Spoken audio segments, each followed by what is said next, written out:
ఇంకోటి ప్రధానంగా అంశం ఏంటంటే తెలంగాణలో బీజేపీని రానియమని ఒకవైపు కాంగ్రెస్ నేతలు, మరొక వైపు ఖచ్చితంగా బీజేపీ బలపడుతూ ఉందని బీజేపీ నేతలు అని చెప్తా ఉన్నారు. ఎలా ఉంది తెలంగాణలో బీజేపీ పరిస్థితి ఏ విధంగా ఉందంటే ఏం చెప్తారు? అసలు ఫస్ట్ ఆఫ్ ఆల్ రాని అని వాళ్ళు ఎవరు అసలుకి?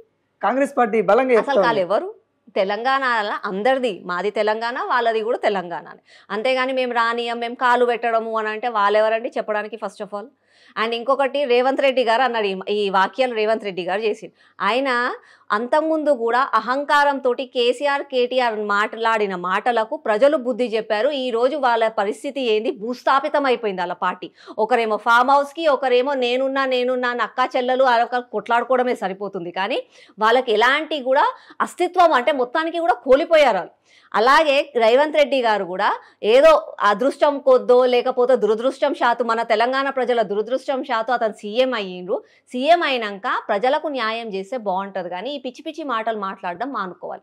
తెలంగాణలకు బీజేపీ రానియమని ఆయనేంది చెప్పేది? బీజేపీ ఉన్నదే తెలంగాణలో. అసలు బీజేపీ చేసిన కష్టఫలమే ఈరోజు ఆయన కుర్చీ. మేము కష్టపడితే ఏదో ఆ సమయంలో కేసీఆర్ రావద్దు అని చెప్పి మేమంత స్ట్రాంగ్గా లేకనో ఏదో మా మిస్టేక్స్ వల్ల ఈరోజు కాంగ్రెస్ ప్రభుత్వం గెలిచి సీఎం అయ్యారు. అంతేగాని మేము రానియము అని అంటే first of all Revanth Reddy గారినే నన్ను అడగాలనుకున్నాను. రాని అని అంటే మల్కాజ్గిరి ఎంపీ సీట్ అతందే ఉండే, సిట్టింగ్ ఎంపీ సీటు. ఇవాళ ఎవరు గెలిచారు? మా ఈటల రాజేంద్ర అన్న గెలిచారు. మళ్ళీ కొడంగల్ అతందే ఏరియా, ఆయన సొంత ఊరు అని అంటాడు. ఆడెవరు గెలిచారు? మా బీజేపీ గెలిచింది. తను కూడా ఒక సీటు నించున్నారు కామారెడ్డిలో. ఆ సీటులు ఎవరు గెలిచారు? మా బీజేపీ పార్టీ గెలిచింది. అతను రాకముందు ఒక ఎమ్మెల్యే ఉన్నది, ఈరోజు 8 ఎమ్మెల్యేలకి. అతను రాకముందు 4 ఎంపీలు ఉన్నది, ఈరోజు 8 మంది ఎంపీలకు మేము వచ్చాము అని అంటే ఆయన ఏందండి రానిచ్చేది? మళ్ళీ మొన్న వెళ్ళి ఊరూరున పోయి ప్రచారం చేశాడు. ఎమ్మెల్సీ ఎలక్షన్లలో మమ్మల్ని గెలిపించాలని చెప్పి తను సొంతంగా ప్రచారం చేశాడు. తను సొంతంగా ప్రచారం చేసిన ఏరియాలలో కూడా అతనికి 0, అతనికి గెలవలే. ఎమ్మెల్సీ 3 పోటీ చేస్తే 2 మేమే గెలిచాం, మేమే కైవసం చేసుకున్నాం. మిగతా వాళ్ళు ఇండిపెండెంట్ అంటే కాంగ్రెస్ పార్టీకి 0. ఆ 0 ఉన్న వాళ్ళు వచ్చి మేము రానియం, మేము కాలు పెట్టియడం అంటే హాస్యాస్పదం. ఎంపీ అరవింద్ గారు కూడా వ్యాఖ్యలు చేశారు. ఏంటంటే కీలక వ్యాఖ్యలు చేశారు. రేవంత్ రెడ్డి తీరు వల్లనే బీజేపీ అధికారంలోకి వస్తుందని తను వ్యాఖ్యలు చేసింది. అంటే రియల్గా కూడా ఈరోజు బీజేపీ జనరల్గా కూడా ఎప్పుడైనా ఎలక్షన్స్ అయితే ఏ పార్టీ కార్యకర్తలన్నా పోయి వాళ్ళు చేసిన మంచి పనుల గురించి, అట్లాగే ప్రత్యర్థుల గురించి, వాళ్ళు చేసిన చెడు పనుల గురించి వివరించాలి. వివరించిన తర్వాతనే ప్రజలు ఓటేస్తారు. వివేకులు ఓటేస్తారు. లేకపోతే అమాయక ప్రజలు కానీ ఎవరైనా ఉంటే ఊర్లో వాళ్ళకి క్లియర్గా పిక్చర్ చూపించిన తర్వాత మనం ఓట్లు అడుగుతాం. కానీ ఈరోజు మన తెలంగాణ రాష్ట్రంలో ఉన్న స్థితి ఎలా ఉందంటే బీజేపీ పార్టీ వెళ్ళి కాంగ్రెస్ పార్టీకి ఓటు వేయొద్దు అని చెప్పనవసరం లేదు. మేము వెళ్ళంగానే కాంగ్రెస్ ని బూతులు తిడుతున్నారు. వాళ్ళే కాంగ్రెస్ గురించి పిచ్చి పిచ్చి మాటలు మాట్లాడుతున్నారు. అట్లా అనొద్దు అని చెప్పి పాపం మేమే బతిమలాడుతున్నాం. వాళ్ళు ఒకటే అడుగుతారు. మేము కాకుండా కాంగ్రెస్ నాయకులే ఓటు అడగడానికి వెళ్ళారే అనుకోండి, వాళ్ళు ఒకటే అడుగుతారు. నా 2000 ఏది? నా 4000 రూపాయల పెన్షన్ ఏది? నాకు తులం బంగారం ఏది? నా రుణమాఫీ ఏది? రైతు రుణమాఫీ ఏది? నా 15,000 ఏది? నా బైక్ ఏది? నా స్కూటీ ఏది? నా ఇవన్నీ నావి ఎక్కడికి పోయినాయి అని చెప్పి వాళ్ళే అడుగుతారు. సమాధానం వీళ్ళ దగ్గర లేదు. కాబట్టి వాళ్ళంతలా వాళ్ళు ఓడిపోతున్నారు. మీరు అన్నట్టుగా వాళ్ళు చేసిన తప్పులే వాళ్ళకి సుడిగుండాలుగా మారిపోయాయి. వాళ్ళు ఓడిపోవడం మాత్రం ఖచ్చితం. బీజేపీలో అంతర్గత గొడవలు జరుగుతూ ఉన్నాయి. అధ్యక్ష పదవి సంవత్సర కాలం పూర్తి అయిపోయినా కానీ ఇగలేదు అగలేదు. వాళ్ళ దాంట్లో గొడవల వల్లనే ఇదంతా జరుగుతూ ఉంది. అసలు బీజేపీకి పట్టుకొమ్మ ఎవరు అనే క్వశ్చన్ మార్క్కి ఆన్సర్ దొరకలేకపోతా ఉంది అనేది చాలా ప్రధానంగా వస్తున్న ప్రశ్న. ఏం చెప్తారు? అంటే ప్రశ్నించే వాళ్ళకు మా పార్టీ గురించి తెలియకపోతేనే ప్రశ్నిస్తారు. మా పార్టీ సంస్థాగతంగా ఐడియాలజికల్ ప్రకారంగా క్రమశిక్షణతో ఫామ్ అయిన పార్టీ. మా పార్టీలో ఏ నిర్ణయం తీసుకున్నా సరే ఏదో కుటుంబ పాలన లాగా 4-5 నిర్ణయం తీసుకుంటే కాదు. మా దగ్గర ఉన్న ప్రతి ఒక్కరు దేశవ్యాప్తంగా చేసిన మెంబర్షిప్ క్రియాశీలంగా ఎవరైతే కార్యకర్తలు ఉన్నారో వాళ్ళతో పాటుగా బూత్ స్థాయి కార్యకర్తల ఒపీనియన్ వాళ్ళదన్నీ ఆలోచించిన తర్వాతనే నిర్ణయిస్తారు. ఒక రాష్ట్రంలో మండలాలలో ఫస్ట్ బూత్ అధ్యక్షులను వేస్తాం. తర్వాత బూత్ అధ్యక్షులు మండలాధ్యక్షులను ఎంచుకుంటారు. మండలాధ్యక్షులు ఒక 50% కంప్లీట్ అయిన తర్వాత మండలాధ్యక్షులు అందరూ కలిసి జిల్లాలలో అధ్యక్షులను ఎంచుకుంటారు. జిల్లా అధ్యక్షులు అయిన తర్వాత వాళ్ళు రాష్ట్ర అధ్యక్షులు అయిన తర్వాత దేశంలో. So it's a long process. ఈ ప్రాసెస్లో ప్రతి ఒక్కరిది కూడా విచారణ అన్నీ తెలుసుకోవాలి కాబట్టి సమయం పడుతుంది.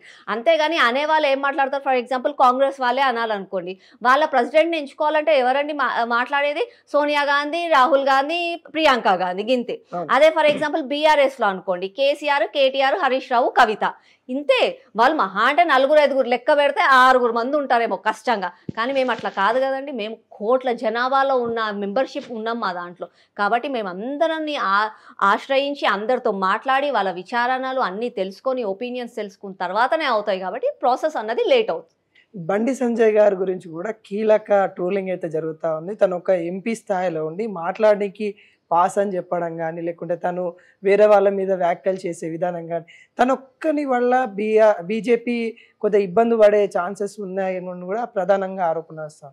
ఇలా చెప్తారు బండి సంజయ్ గురించి. మా బీజేపీ పార్టీలో ఉన్న ప్రతి ఒక్క క్రమశిక్షణ గల కార్యకర్త మా శక్తి. ఒక్కొక్కరికి ఒక్కొక్క స్టైల్ ఆఫ్ పర్ఫార్మెన్స్ ఉంటుంది.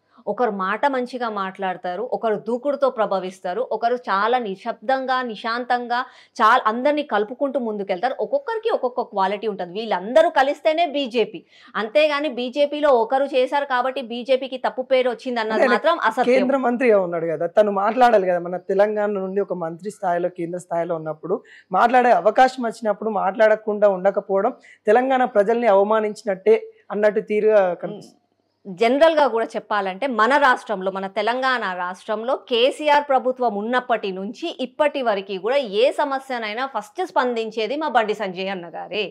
ఏ అన్యాయమైనా ఫస్ట్ తనే మాట్లాడతారు. మొన్న MMTS లో ఒక అమ్మాయికి అన్యాయం జరిగింది అని అంటే తన అక్కడ వెళ్ళి కలిసిన వ్యక్తి మా బండి సంజయ్ అన్ననే. ఎక్కడున్నా సరే ఫస్ట్ తను వెళ్తారు. తను ఒక కష్టజీవి. తను ఏదో పెద్ద ఆస్తులుండి ఒక హీరో లాగానో ఏదో వచ్చి టికెట్ తీసుకొని ఎంపీగా గెలవలే. ఒక చిన్న కార్యకర్త, ఏబీవీపీ కార్యకర్త నుంచి కార్పొరేటర్గా గెలిచి, తర్వాత ఎమ్మెల్యే టికెట్ తెచ్చుకొని, తర్వాత ఎంపీగా గెలిచి, ఈ రోజు అధ్యక్షులు అయిన తర్వాత మళ్ళీ ఈ రోజు కేంద్ర మంత్రి వర్యులు అయ్యారు అని అంటే తన జర్నీ ఎంత పెద్దది, తనకున్న ఎక్స్పీరియన్స్ ఎంత. అంతేగాని మాట్లాడే వాళ్ళు ఏదో అతను గ్రోత్ని చూసి ఈర్ష్యపడో మాట్లాడుతున్నారు. కానీ నిజంగా కూడా చెప్పాలంటే మా బీజేపీలో ఉన్న ప్రతి ఒక్క క్రమశిక్షణ కార్యకర్త మా శక్తి. ఇంకోటి బండి సంజయ్ మీద ఇంకొక ఆరోపణ ఏంటంటే మహిళల్ని, ముఖ్యంగా బీజేపీ మహిళలని ఉపయోగించుకొని గిరీష్ అనే ఒక యూట్యూబర్ ఛానల్ పైన దాడి చేయించారు అనే ప్రధానంగా ఆరోపణ కూడా వస్తా ఉంది. అది మీరు అన్నట్టుగా అది ఆరోపణనే అని నేను అంటున్నాను. ఖచ్చితంగా అది ఆరోపణనే. బండి సంజయ్ అన్న లాంటి వాళ్ళకు ఏదో ఒకరి పైన ద్వేషమో కానీ అలాంటివి ఉండవని నేను అంటున్నాను. ఎందుకు అనంటే అతను ఒక చిన్న స్థాయి కార్యకర్త నుంచి ఈ రోజు మంత్రి స్థాయి బీజేపీ కార్యకర్తగా వెళ్ళారు అనంటే తన కష్టం ఏందో అన్నది ప్రతి ఒక్కరికి అర్థమవుతుంది. అతను ఏదో ఒకరిని చెప్పి ఒకరిని ద్వేషించమనో ఒకరిని దూషించమనో చెప్తారని మాత్రం నేను అనుకోవట్లేదు. అది నిజంగా కూడా అబద్ధం. మరి ఎందుకని బీజేపీ మహిళలు అతని మీద దాడి అది వాళ్ళు ఫస్ట్ ఆఫ్ ఆల్ మీరు అన్నట్టుగా యూట్యూబర్ తను ఏమన్నారో తనకి తెలుసు, తను ఎవరినన్నారో వాళ్ళకి తెలుసు. వాళ్ళిద్దరూ మధ్యలో అయిన ఘర్షణని బండి సంజయ్ అన్నతో కలపడము, బండి సంజయ్ అన్నతో ముడిపెట్టడం అన్నది మాత్రం తప్పు. అంటే అక్కడ మహిళలు వచ్చారు కదా, మహిళలు అంటే మీకు తెలిసే ఉంటాయి కదా బీజేపీ మహిళలు ఎందుకు వెళ్ళారు అనే కోణంలో తను అన్న వాక్యాలు వాళ్ళకి బాధ కల్పించి వెళ్ళారు. తను అనడం తప్పు, వీళ్ళు వెళ్ళడం తప్పు. రెండు తప్పే నా ఒపీనియన్లో.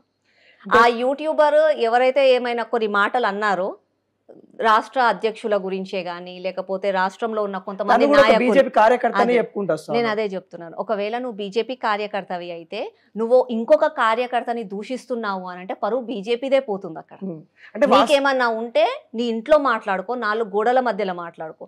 అంతేగాని ప్రతి ఒక్క దానికి సోషల్ మీడియా ఒక థింగ్ కాదు చెప్పడానికి. బాధలు ఉంటాయి, బాధలు లేవని అనట్లేదు. నాకు బాధలు ఉన్నాయి ఒక కార్యకర్తగా, మీకు ఉంటాయి.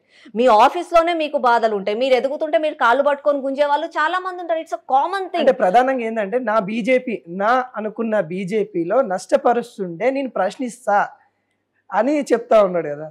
మీరు అడిగారు కాబట్టి నేను ఇది చెప్తాను. ఈరోజు ఒక తల్లికి 4 బిడ్డలు ఉంటారు. 4 బిడ్డలలో ఒక బిడ్డ ఆ రోజు పాయసం వండమని అడిగింది, ఇంకొక బిడ్డనేమో బిర్యానీ వండమని అడిగింది. తల్లి ఆ రోజు కుదిరింది, పాయసమే వండింది. ఆ తల్లి పాయసం వండింది కదా అని చెప్పి తల్లికి ఆ బిడ్డనే ఎక్కువ ఇష్టం, ఆ బిడ్డ అంటేనే మక్కువ, ఆ బిడ్డ ఏదో ఇచ్చాడు కాబట్టే పాయసం వండింది అని అనుకుంటామా?